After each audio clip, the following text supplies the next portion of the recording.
About 11 years ago, my husband and I were just not getting along very well and just not sure if we wanted to be married anymore.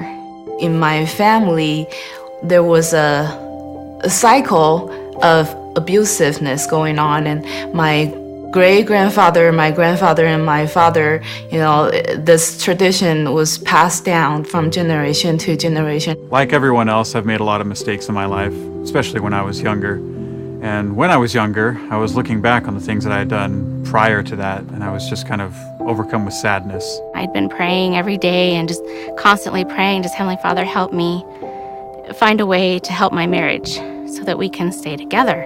When I was 15, the missionaries came to knock on the door of my father's house, and that's when the Book of Mormon was introduced into my life.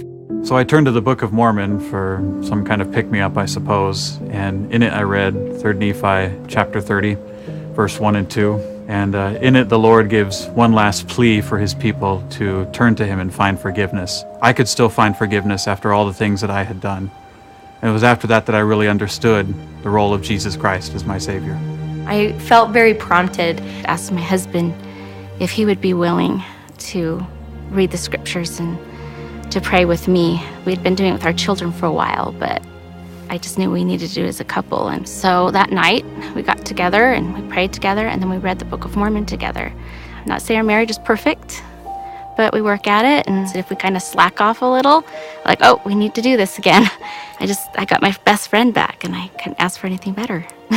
I remember reading from the Book of Mormon and was really amazed at this particular verse in Mosiah chapter 25, verse 12, and it said that, "And it came to pass that those who were the children of Amulon and his brethren were displeased with the conduct of their fathers, and they would no longer be called by the names of their fathers."